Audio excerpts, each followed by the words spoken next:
Hello, traveler. Would you help me feed my family for Thanksgiving? All I need is one banana. Will you find it for me? Get down on the ground! Now! Now! Give me your money! Give me your money! Thank you, traveler. You are my hero. Here's your reward. Have a nice day. Monkey Quest is back! Kinda. And we're back! Kinda. And I want to talk about it. Kinda. Both of my parents are teachers and would often stay late, so every day after school I would make a beeline straight to the computer lab. And it was awesome. You could play on whatever site you wanted to, and you could use the one computer that still had a full keyboard. I would spend hours going between Ancon Arcade and Miniclip trying out all of the new games. And in between rounds of playing Danny Phantom, Urban Jungle Rumble, I got an ad for Monkey Quest. Nickelodeon invites you to enter a secret world beyond your imagination. Welcome to the land of Ook. Monkey Quest was an MMO browser game made by Nickelodeon in 2011. It promised console-level graphics on your computer, because as everyone knows, PCs have terrible graphics cards. The game takes place in the land of Ook, where players would begin by creating a character. This is Fabiola Secret Fang. She likes long walks on the beach, swinging from vines, and originally, upon entering the game, you would find a giant cloud of evil overtop your village. Fighting your way back to your village, you would find a mysterious warrior who teaches you how to fight using two weapons, your long-range slingshot and a stick. In 2014, you skip all that for this idiot. Look at that! Another monkey's come to join the fight against Ka. Ah. Why? Throughout the game, you learn about the Monkey King, which is basically God. Him and his 5 companions traveled the world in search of knowledge and adventure, but accidentally reawakened the ancient evil known as Ka. That's what I call my ex-wife. Ka. She was a crow. Most beautiful woman in the world. God, I miss her. The Monkey King used his power to sacrifice himself and destroy the demon Ka, blasting them into shadow shards, a fun collectible you can find throughout the game and craft into weapons. With the Monkey King gone, the 5 companions scattered across the world to create new tribes. The Chimfu are stealthy warriors trained in the art of the ninja and harness the power of air. The Uwatu Mystics are wizards that harness the element of earth. The Sea Dragons are treasure hunters and pirates harnessing the element of fire. The Ice Raiders live high up on icy peaks. They're Vikings harnessing the element of ice and water. The 5th tribe was Mektek. They're master architects who built the Clock Tower Square, and they might have lived up on a volcano. Not much is known about them because their level was never released before the game was cancelled. The only 2 known Mekteks was Widget and the twins, and their element might have been lightning. As you ventured throughout the game, you would find Clock Tower Square, a city created to unite the tribes under the common goal of defeating the reawakened Ka. From there, you could travel to different tribes and join one. By leveling up in that tribe, you could gain more powerful weapons and abilities. There were 4 different main quests based on whichever tribe you chose. They were your main way of leveling up, but there was also daily quests, which were basically just fetch quests that reset every day. And finally, there were multiplayer quests, which you had to have friends to complete. I didn't play those ones. By completing quests, you could earn bananas, which would allow you to purchase items from the store. The store also included the dreaded membership. By buying the membership, it allowed you to access all of the tribes in the game, exclusive items, and a banana allowance.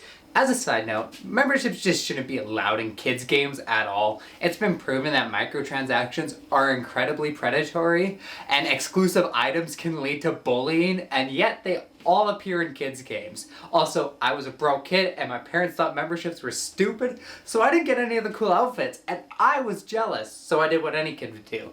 I looked online for redeem codes. I punched in so many codes from really shady websites and got nothing out of it, except for the computer lab being closed for a week due to a virus. Don't know what that was about.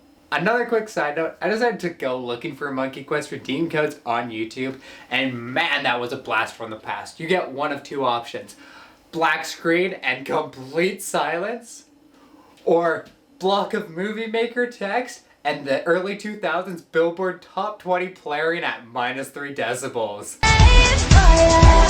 Pets were purchasable at the shop and could help you complete quests by fighting alongside you. They could also act as a second player in multiplayer zones. However, dogfighting is also legal in Monkey Quest, so you could have your pets fight to the death in Pet Masters. Pet Masters was a late addition to the game. It was a turn-based combat minigame where you choose 3 pets and battle against an opponent. Members could purchase exclusive, more powerful pets, which made the game extremely pay to win and not very fun if you didn't have a membership. And finally, the rarest pets could be purchased with Nick Cash and would last forever. But if you can't afford that, you can just go to the woods and find 2 animals to fight in this corner. Weighed 800 pounds, it's Grizzle the Bear! And in this corner, he's mean, he's green, it's a frog.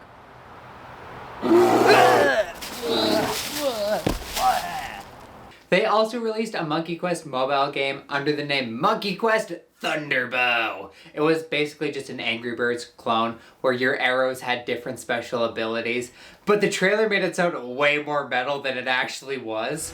Mass destruction. Monkey Quest was a weird addition to the Nickelodeon catalog because it was one of the only games that wasn't based off of a pre-existing show, and I think that was to the betterment of it.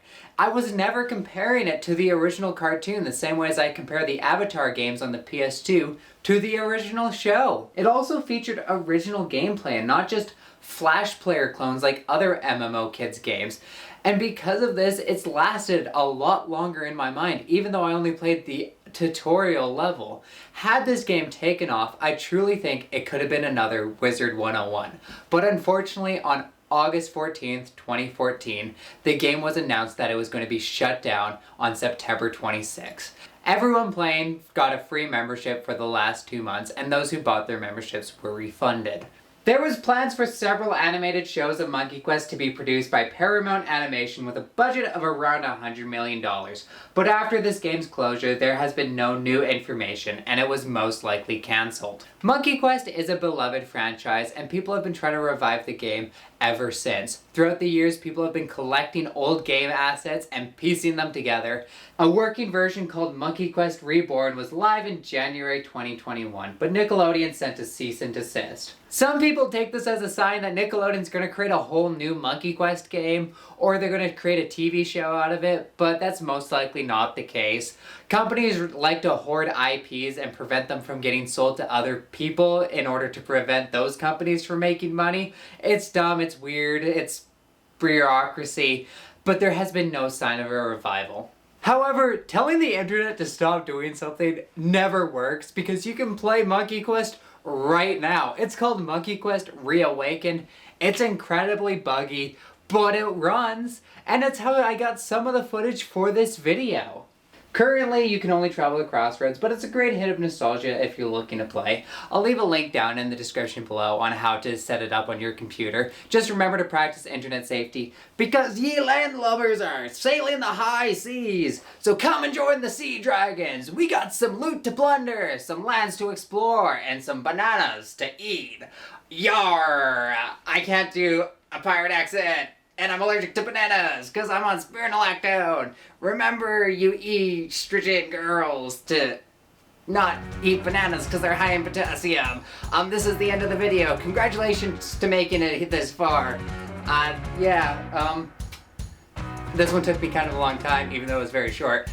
I'm gonna try to get quicker. It's just, I'm a journalist now. It's been really hard work. So, yeah. Bye.